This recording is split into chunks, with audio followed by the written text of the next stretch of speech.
Hello YouTube, my name is Deeperton and welcome back to World of Warships Legends. We're at tier 6.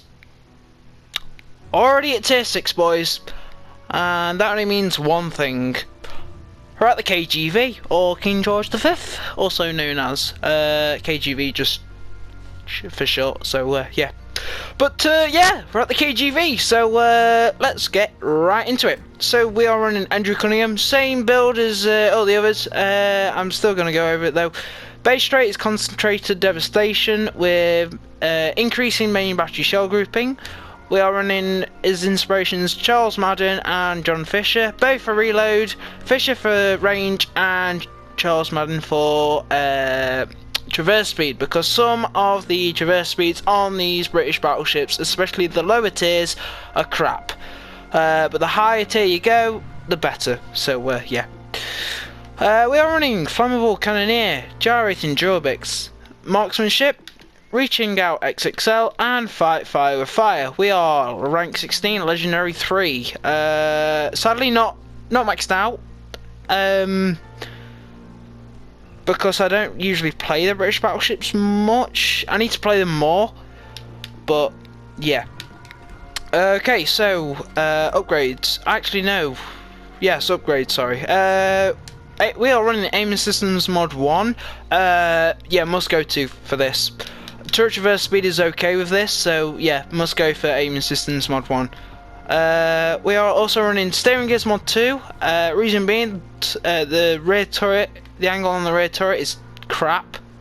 It's not bad, but it's still crap. You could also run Propulsion Mod and Damage Control System, but I prefer to go to Steering Gears. I've always had it on, so yeah. And then lastly, Concealment System Mod 1. And we are fully upgraded.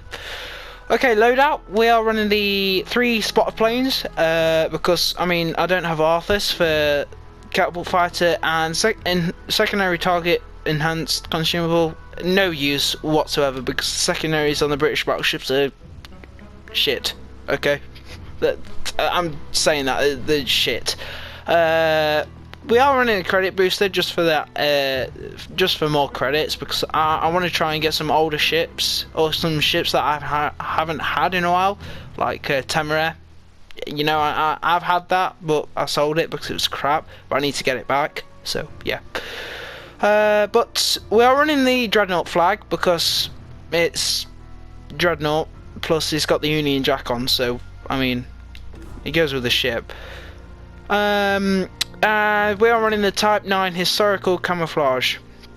I'm not sure if this was the actual historical camouflage, but I see it being the historical camouflage.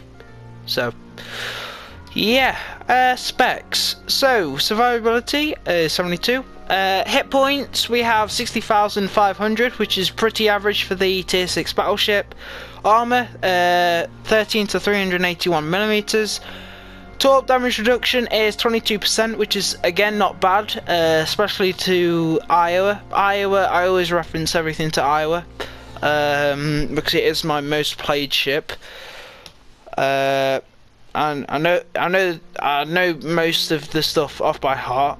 So torp reduction on Iowa 25%. This 22%, very similar. So yeah, but 22% torp damage reduction at tier 6 is not too bad. Artillery. So you've got the 356mm 45 Mark 7 twin turret. That's the turret at the second turret A, above the quadruple turret. And then you've got the 100 oh my god. You've then got the 356mm 45 Mark 7 quad gun. You've got 2x4 of those, which are just that front one and that front one, and then you've got the twin right at the front. They reach out to 18.3 kilometers, which again average for tier 6 battleship. Reload amazing, 23.5 seconds. Turn time also amazing, 33.5 seconds. Obviously you can decrease that with turret traverse speed, but I mean, I don't know why it would. HE shell damage. Okay, this is where this is where KGB gets really interesting. HE shell damage 6100, pretty nice. Then fighter sentence chance 41%. Now let me just whip out my Conqueror. Okay, Conqueror. Let's look at HE. HE. Ah yes, fighter sentence chance 48%. Only a 7% difference from King George to Conqueror. You know, so that's big. And I mean, HE on British battleships are amazing. I was going to say immaculate, amazing at the same time. Amazing, yeah. It is so nice to have HE that sets fires almost instantly when it hits the ship. You know, you could get double fires, triple fires, maybe quadruple fires if you're lucky. So yeah. But AP shell damage is 11,340. That's only because these are 14-inch guns. Don't expect it to be, you know, hard-hitting guns. These still can hit hard, but remember these are 14-inch guns, so think of it as you're playing a tier 4 but at tier 6 or tier 5 even. So yeah, but keep in mind you can still punch the enemy with this thing. I mean, the AP is nasty. Same with, I mean, HE AP amazing on this thing. So yeah. Secondary armament, you've got the 134mm 50 QF Mark 1s. You've got 8x2 of those, reaching out to 5.2 kilometers, with a 6.7 second reload. HE shell damage is 1900, and with an 8% fire sentence chance. Again, secondaries, they're not going to do anything. You've only got 4 per side, so yeah. Okay, AA, it's mid. I mean, most of the ships are mid, but yeah, this is, but I want to say just below mid. Not, you know, bad, but it's above bad, but just below mid. So you've got the 20mm Erlincoln Mark 4s. I've got 14 by one of those. Doing 50 damage per second, reaching up to 2 kilometers. You've then got the 20mm Erlincoln Mark 5s. You've got 4x2 of those, doing 24 damage per second, reaching up to 2 kilometers. You've then got the 40mm 39 QF Mark 7s, doing you've got 2x4 of those, reaching out to 2.5 kilometers, doing 26 damage per second. You've then got the 40mm 39 QF Mark 8s. You've got 6x8 of those. Doing 119 damage per second, reaching out to 2.5 kilometers. That's probably the only bit of AA you're gonna get. You've then got the secondaries, 134mm 50 QF Mark 1s, 8x2 of those, doing 65 damage per second, reaching out to only 4.5 kilometers. Yeah, AA, don't trust that. I mean, you can still have really the AA can be good, but don't always trust it. Maneuverability, okay, it's nice, 26 knots. I actually thought it was a lot higher, because obviously I haven't played this ship in a while, and I thought this was a lot higher, like 28 knots, but I was wrong. Obviously you can increase it without gyrating and jaw bits, but I just like to have gyrating and jaw bits on, so yeah. Turn circle radius 790 meters. It's again mid. Rudder shift time though is 12.7 seconds. Again mid. Concealment. Okay. So my camo is a grade 3, so it's not a grade 4, but it's near enough a grade 4. So detectability range by sea is 12.6 with grade 3, so it'll just slightly decrease. After firing main guns is 18.3. When the ship's on fire, 14.6. By air is always 10.4. While firing main guns is 17.5. When the ship's on fire, 13.4. Guaranteed is always 2. And while firing in smoke is 12.5. Okay, stats. Statistics. Right. Yeah. So my max damage in this, 143,000 damage. I don't know if I'll be able to pass that in the game that I'm going to play, because I haven't even played it yet. I played 230 battles in it, 113 victories. I've only survived 60 of them, but this was when I was grinding to get the Vanguard. So yeah, like I said, I haven't played this ship like for a while now, so yeah. Max ships destroyed though is 4, aircraft destroyed 17, so you can still shoot down some planes, but I mean, I don't know if you can even get a clear skies in it. It's to 30. So yeah, obviously max damage 143,000 damage. Max XP 2,900, which isn't bad. Warship spars, we're not bothered about that. Damage upon your spotting 96,000, and potential damage 3 million. So yeah. My average damage is 49,000, and this is because I was crap playing this. I just played it for fun. I didn't care. When I first got it, I sold every other ship I had. So I only had one ship, and it was this, because I desperately wanted Vanguard, desperately. But yeah. Okay, so armor. Yeah, it's a lot of green. And you can get overmatched by, I want to say yes. You can get overmatched by 15 inch and above. So yeah, but that little bit of red there, that's your belt. So I mean, you can angle, and they can all ricochet off you. But I mean, yeah. If you're going up against something that has 15-inch guns or above, you're screwed, especially if they know what they're doing and they don't aim for your belt. But if you angle, use your maneuverability properly, you'll be able to survive a lot longer.